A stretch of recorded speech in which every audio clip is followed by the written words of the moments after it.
पतित पावनी दुख विनाशनी माँ गंगा जी के निर्मल जल का दर्शन करेंगे। ये है नील धारा। इस पर्वत की छाया गंगा पे पड़ती है, इसको बोलते हैं नील धारा। 5 जगह का स्नान यहाँ का महत्व है। हरिद्वार में हर की पौड़ी ब्रह्मकुंड। दूसरा स्नान है आपका कुशावर्त घाट। तीसरा स्नान है आपका नील धारा। चौथा स्नान है आपका बिल्वकेश्वर महादेव। पंचम स्नान है कनखल।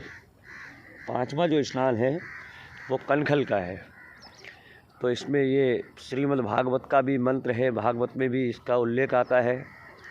हरिद्वारे कुशावर्ते बिल्वके नील पर्वते स्नानत्वा कनखले तीर्थे पुनर्जन्म न विद्यते।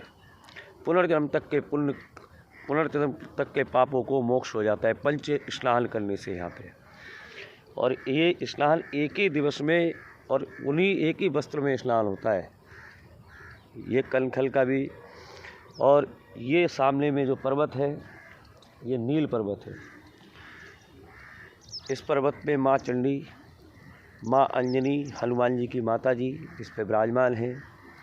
और इस पर्वत की छाया गंगा पे पड़ती है, तो इसको बोलते हैं नील धारा। बिल्कुल देखिए आप, नील के समान जल गंगा मैया का चल रहा है, तो इसको बोलते हैं नील धारा। तो नील धारा का बहुत पवित्र और 7 नदियों में सबसे श्रेष्ठ नदी कौन सी है? गंगा भागीरथी। इसका 50 वर्ष भी आप गंगा जल घर में रखिए, ये जल कभी ख़राब नहीं होता है, कभी कोई जीव नहीं पड़ता है। और माँ गंगा जी का अमृत जैसा जल ये हमेशा एक जैसा ही रहता है। हर हर गंगे, जय माँ गंगे, पतित पावनी जय गंगे। इस पर्वत पे एक राक्षस रहता था। तो मनुष्य, जीव जंतु, प्राणी सभी का भक्षण कर लेना। पश्चात में एक दिवस गौ चर रही थी, गाय के खाने के लिए राक्षस दौड़ा। गाय ने ऊपर पर्वत से छलांग लगा दी गंगा में। उसकी पूंछ का जल उस राक्षस के ऊपर पड़ा और राक्षस का मोक्ष हो गया। जब राक्षस का मोक्ष हो गया तो इस भूमि का नाम कनखल पड़ा। कल माने होता है थोड़ा और खल माने होता है पापी का मोक्ष।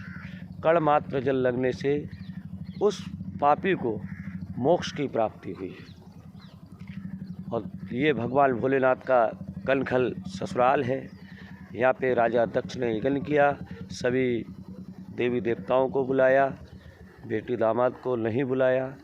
तो यहाँ पे माता जी बिना बुलाए आई, पति का अपमान हुआ। तो माता सती अपने पति के अपमान के उसमें माता जी सती हो गई। तो इसमें नाम ससुर जी का चलता है, पूजा भगवान बेटी और दामाद की होती है। जय महादेव, जय गंगा मैया, जय भोलेनाथ, हर हर गंगे।